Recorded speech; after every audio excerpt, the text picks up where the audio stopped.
Thank you to my Patreon members who helped make this video possible. In 1944, the Royal Navy sent 1,200 warships to the beaches of Normandy. Battleships, cruisers, destroyers, landing craft stretching to the horizon. It was the single greatest naval operation in human history, and Britain led it. 82 years later, in 2026, the Royal Navy couldn't scrape together enough frigates for a NATO patrol, so it borrowed one, from Germany. This is the story of how the most powerful navy the world has ever seen, a force that ruled the oceans for 300 years, that defeated Napoleon, that held the line against Hitler, shrank to 63 ships, fewer ships than it lost in destroyers alone during the Second World War, and the decline isn't over. To understand how far the Royal Navy has fallen, you need to understand how high it once stood. In September 1939, when Britain declared war on Germany, the Royal Navy was the largest and most powerful fleet on the face of the earth. 15 battleships, 7 aircraft carriers, 66 cruisers, 184 destroyers, 60 submarines, over 1,400 vessels in total, crewed by 200,000 men, operating from naval bases on every inhabited continent. And that was just the starting point. Over the next 6 years, Britain transformed itself into a naval war machine on a scale that's almost impossible to comprehend today. By 1945, the fleet had swelled to nearly 900 major combat ships, 52 aircraft carriers, 257 destroyers, 131 submarines. The personnel roles had exploded from 200,000 to 861,000 sailors, Marines, and airmen. The Royal Navy didn't just participate in the Second World War, it fought across every ocean on Earth simultaneously. In the Atlantic, it waged the longest continuous campaign of the entire conflict. 6 brutal years of convoy battles against German U-boats, protecting the supply lines that kept Britain alive. 3,500 merchant ships were lost. Thousands of sailors drowned in freezing water. But the convoys kept coming, and Britain didn't starve. In the Mediterranean, it fought the Italian and German navies for control of the sea lanes to North Africa. It launched the strike at Taranto, carrier-borne aircraft crippling the Italian fleet in harbor, an operation the Japanese would study carefully before a place called Pearl Harbor. In the Arctic, it ran convoys to the Soviet Union through some of the most lethal waters on the planet, under constant attack from aircraft, U-boats, and surface raiders operating out of Norway. And when D-Day came, the 6th of June 1944, it was the Royal Navy that provided the backbone of the invasion fleet.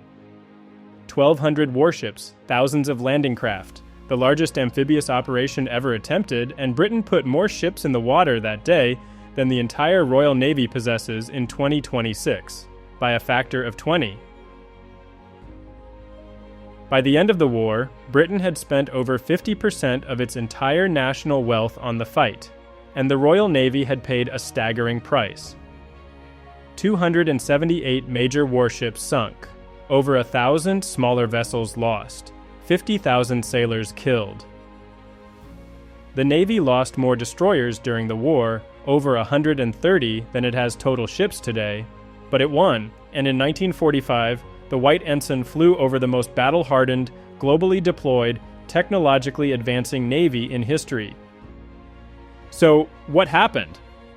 What happened was that Britain won the war, but lost everything else. The country was bankrupt. The empire that had justified a global navy was dissolving. One by one, the colonies and bases that had given the Royal Navy its worldwide reach simply disappeared. But the cuts didn't come all at once. They came in waves, each one deeper than the last, each one sold as a sensible adjustment to new realities. The first real blow landed in 1966, when the government canceled the CVA-01 program, Britain's next generation of aircraft carriers. The decision was dressed up in strategic language, but the message was blunt. Britain would no longer maintain the capability to project naval power independently. From now on, the Navy would shelter under the American umbrella. Then came the 1967 Defense White Paper and the withdrawal from east of Suez. The bases in Aden, Singapore, the Persian Gulf, all gone. The Royal Navy, which had once policed the world's oceans from Gibraltar to Hong Kong, was retreating to the North Atlantic. Before we continue, I want to tell you about something I finally finished working on. Bismarck, From Glory to the Abyss. It's the complete story of the most powerful warship Germany ever built. From the secret keel-laying in Hamburg in 1936 to the discovery of her wreck 3 miles beneath the Atlantic in 1989. She packed more history into 8 days than most ships see in a lifetime, and I want to tell that story the right way. If you want to grab it, scan the QR code on screen right now with your phone. It'll take you straight to the book. You can also find the link in the description and pinned comment. Now, let's get back to where we were. By 1975, the fleet had shrunk to 166 ships. Still a serious navy, still capable, but already a shadow of what it had been 30 years earlier. Then the Cold War ended, and the politicians saw their chance. The peace dividend of the 1990s gutted what remained. Why maintain expensive warships when there was no Soviet fleet to fight? The cuts were savage. Entire classes of ships were scrapped or sold. Shipyards closed. The skilled workforce that had built the wartime fleet, the welders, the fitters, the designers, dispersed and never came back. There was one brief shining moment when the old spirit flared up. In 1982, Argentina invaded the Falkland Islands, and the Royal Navy sailed 8,000 miles to take them back. It was a remarkable achievement.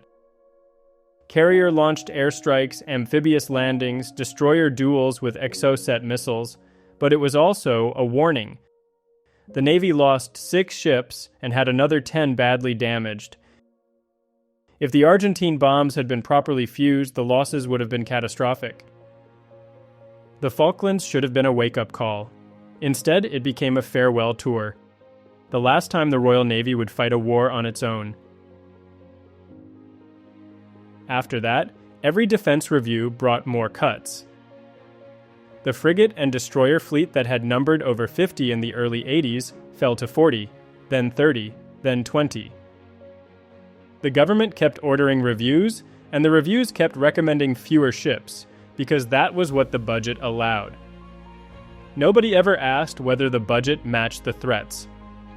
And then, in the 2000s, the decision was made to build 2 enormous aircraft carriers, HMS Queen Elizabeth and HMS Prince of Wales. 65,000 tons each, the biggest warships Britain had ever built.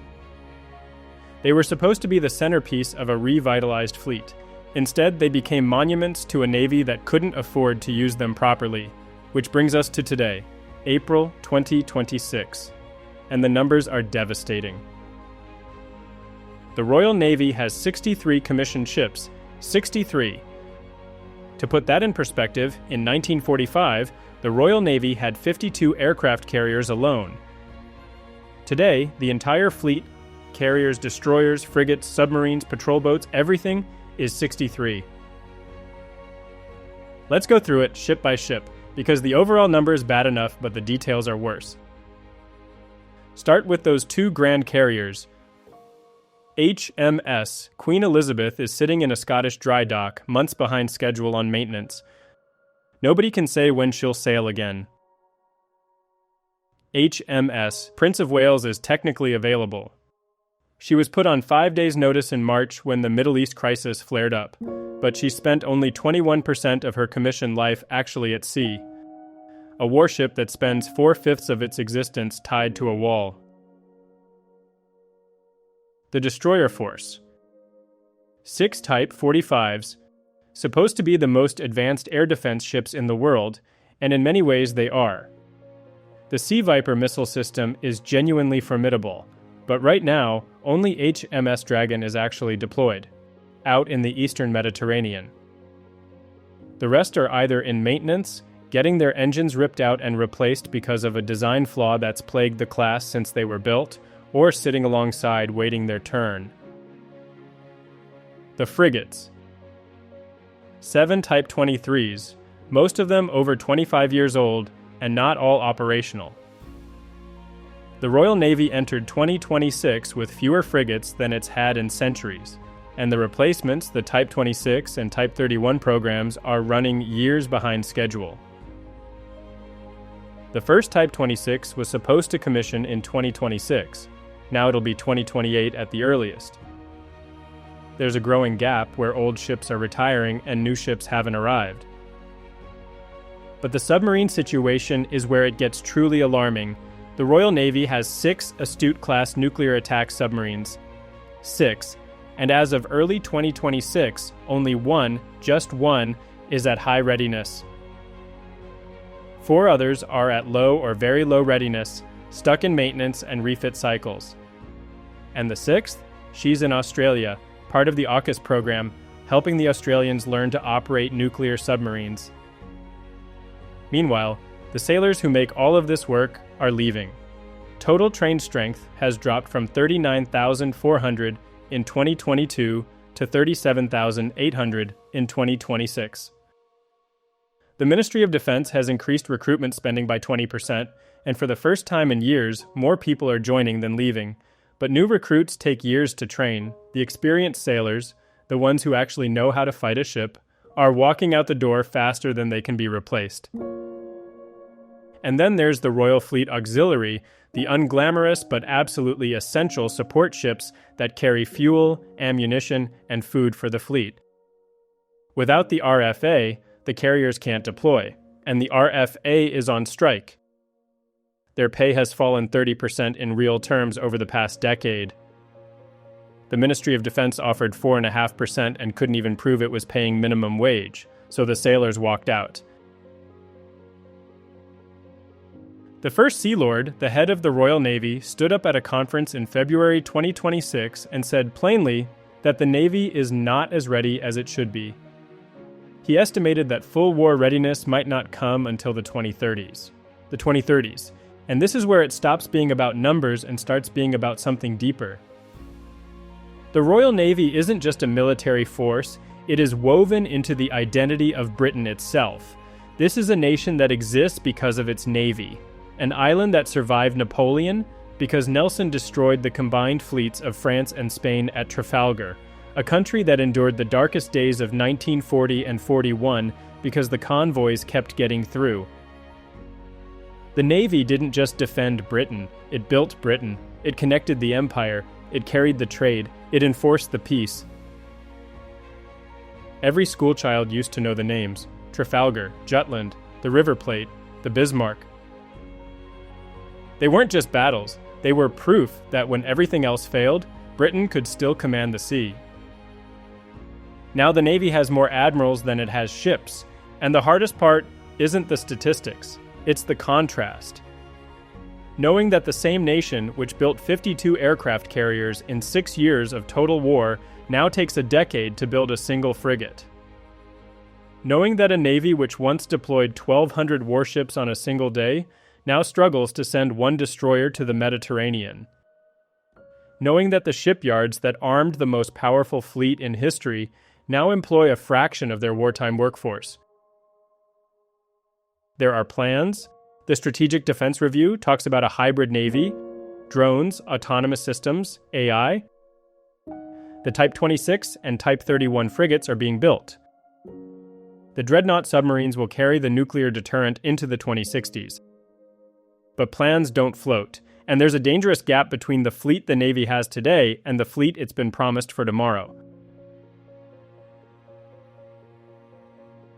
The Royal Navy once ruled the waves. That phrase wasn't propaganda.